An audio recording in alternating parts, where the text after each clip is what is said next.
Everyone, कैसे हो आप सब। स्वागत है एक बार फिर से आप सभी का आपके अपने YouTube channel knowledge for destination पर। गाइस, बात करेंगे कच्चे कर्मचारी हरियाणा की आज की फटाफट खबरों को लेकर। तो आइए जल्दी से जान लेते हैं आज की खबरें की कौन सी खबर कहां से आई। सबसे पहली खबर देख लीजिए जो कि आपके यहाँ पे देखो नई दिल्ली से है। सरकारी संस्थानों में अस्थायी कर्मियों का शोषण आम हो गया है। सुप्रीम कोर्ट की तरफ से ये कड़ी टिप्पणी की है। जस्टिस विक्रमनाथ और जस्टिस प्रसन्ना बी वराले की पीठ ने कहा कि अस्थायी अनुबंधों का दुरुपयोग सरकारी संस्थानों में आम हो गया है।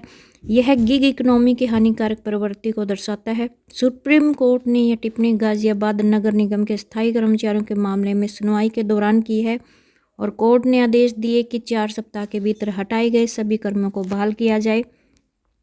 वहीं पर अस्थायी कर्मियों का शोषण कैसे होता है, सुप्रीम कोर्ट ने बताए 5 तरीकों से शोषण का जिक्र किया गया है, जो कि इस प्रकार से है कि अस्थायी लेबल का दुरुपयोग, नियमित काम करने वालों को अस्थायी का दर्जा दे हक छीन लिए जाते हैं। वहीं पर मनमानी बर्खास्तगी, बिना नोटिस या कारण के कर्मचारियों को हटा दिया जाता है। कैरियर प्रगति में बाधा, अस्थायी कर्मचारियों को पदोन्नति और वेतन वृद्धि के अवसर भी नहीं मिलते हैं।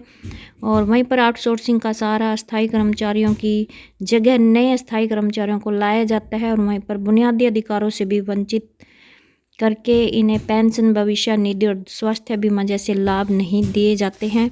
नेक्स्ट बड़ी अपडेट देख लीजिए जो कि आपके यहाँ पे देखो चंडीगढ़ से कि आज एमसी के बैंक अकाउंट में ट्रांसफ़र होंगे 33 करोड़। फिर मिलेगी कर्मचारियों को सैलरी, क्योंकि फंड की कमी से निगम कर्मियों अफसरों को नहीं मिली जनवरी की सैलरी। तो गाइस, यहाँ पे एमसी के पास कर्मचारियों की सैलरी देने के लिए कुछ पैसा है और अब प्रशासन की ओर से चौथी तिमाही से मिलने वाली ग्रांट इन एड से 33 करोड़ अप्रूवल हो चुके हैं और यही पैसा बुधवार को एमसी के अकाउंट में आ जाएगा। इसके बाद सभी रेगुलर कर्मचारियों और अफसरों को सैलरी मिल सकेगी। वहीं पर आउटसोर्स का वेजेस भी 7 फरवरी के आसपास जारी किए जाएंगे।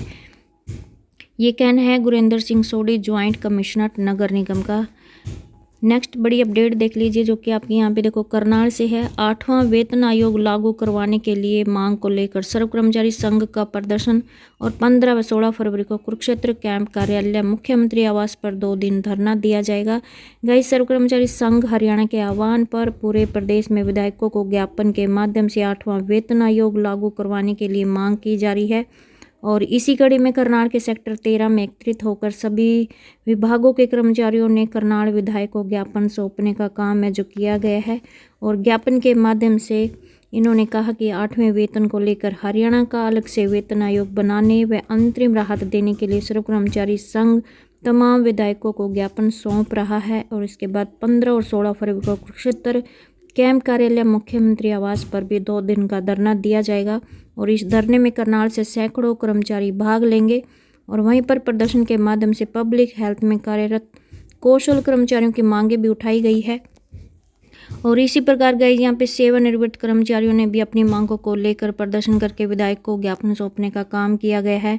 इनकी प्रमुख मांगे हैं कि पेंशनर्स को 65 वर्ष की आयु पर 10% व 75 वर्ष की आयु होने पर 20% वेतन वृद्धि, मेडिकल भत्ता 3,000 रुपये मासिक देने, कैशलेस मेडिकल सुविधा व पुरानी पेंशन नीति लागू करने की मांगों को प्रमुख तौर पर उठाया गया है और जिसको लेकर उन्होंने विधायक को ज्ञापन सौंपने का काम किया गया है।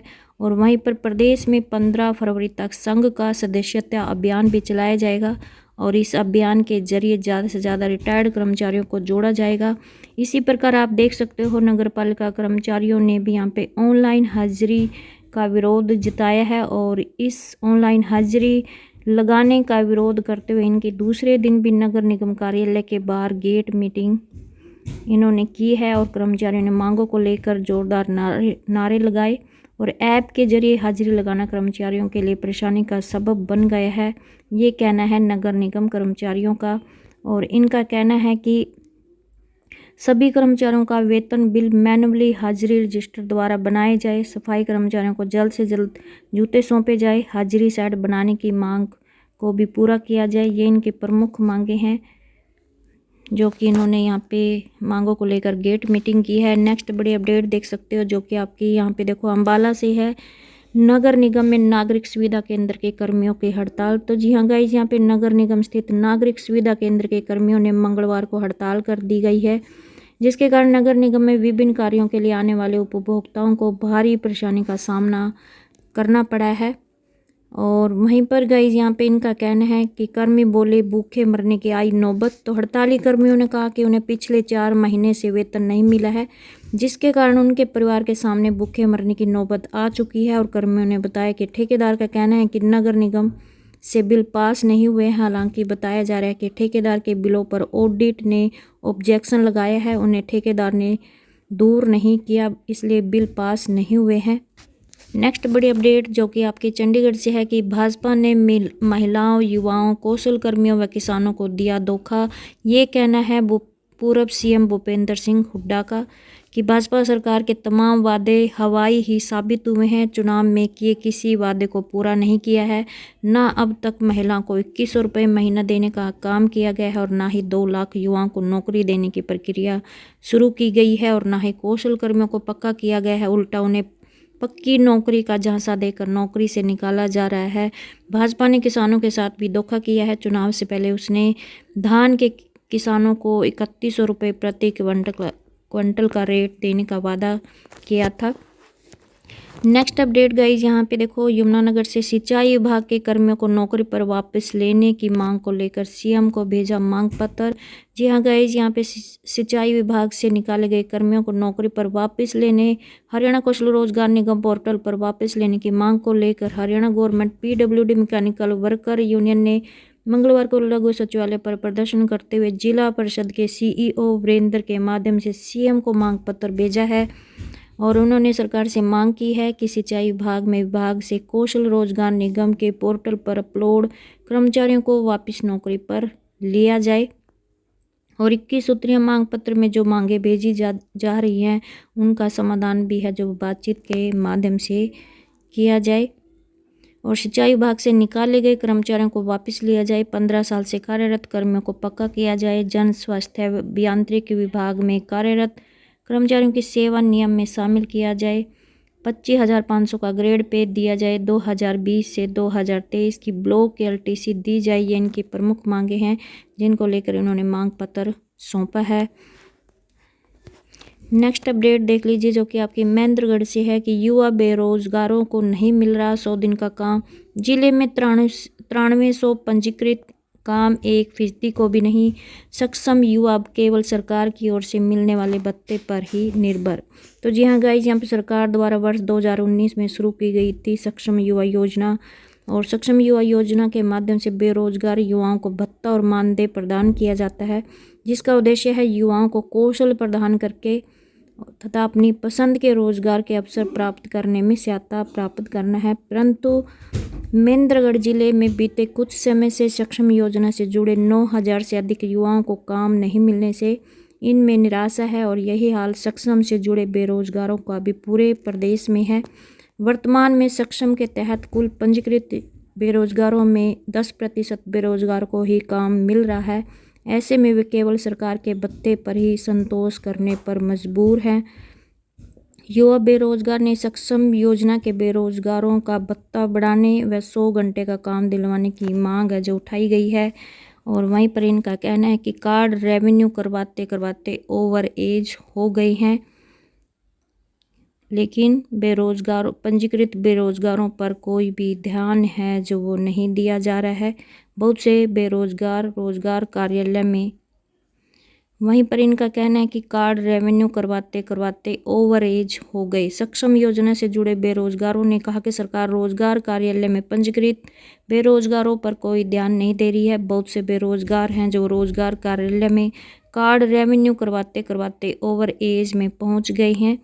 सरकार द्वारा शुरू की गई सक्षम योजना बेरोजगारों के लिए अच्छी योजना थी, क्योंकि इसमें भत्ते के साथ साथ काम के बदले मानदेय भी मिलता है। परंतु कुछ समय से सरकार द्वारा योजना पर ध्यान नहीं दिए जाने के कारण सक्षम युवाओं की मांग एकदम से कम हो गई है और साथ ही सक्षम में भत्ता भी आज के समय के अनुसार काफ़ी कम है। उन्होंने काम दिलवाने के साथ साथ भत्ते में भी महंगाई के हिसाब से 12वीं पास को 3000, स्नातक को 4000 तथा स्नातकोत्तर को 5000 रुपये भत्ता दिए जाने की मांग उठाई है। और वहीं पर युवाओं को काम न मिलने का एक कारण यह भी है कि विभागीय जानकारी के अनुसार पहले सक्षम के तहत जिले के विभिन्न विभागों में युवाओं की मांग थी, जिसके कारण सक्षम में पंजीकृत युवाओं से काम तो अलग अलग विभागों लेते थे और उनका पूरा मानदेय 6,000 रुपये रोजगार विभाग की ओर से दिया जाता था। परंतु कुछ समय से इस नियम में बदलाव करते हुए मानदेय की 75% राशि भी सक्षम से काम लेने वाले विभागों को देने का प्रावधान किया गया है। तब से इसकी मांग है जो बंद हो गई है और ऐसे में सक्षम युवा अब केवल सरकार के भत्ते पर ही निर्भर है। और वहीं पर योजना की पात्रता है कि सक्षम योजना के बेरोजगार युवा हरियाणा का निवासी हो, उसने 12वीं BA या इससे उच्च शिक्षा ली हो, 21 से 35 वर्ष की आयु के आवेदक ही आवेदन करने के पात्र हैं और आवेदक के परिवार की वार्षिक आय 3 लाख रुपए से कम होनी चाहिए। और वहीं पर आवेदक को रोजगार कार्यालय में पंजीकृत होना भी आवश्यक है,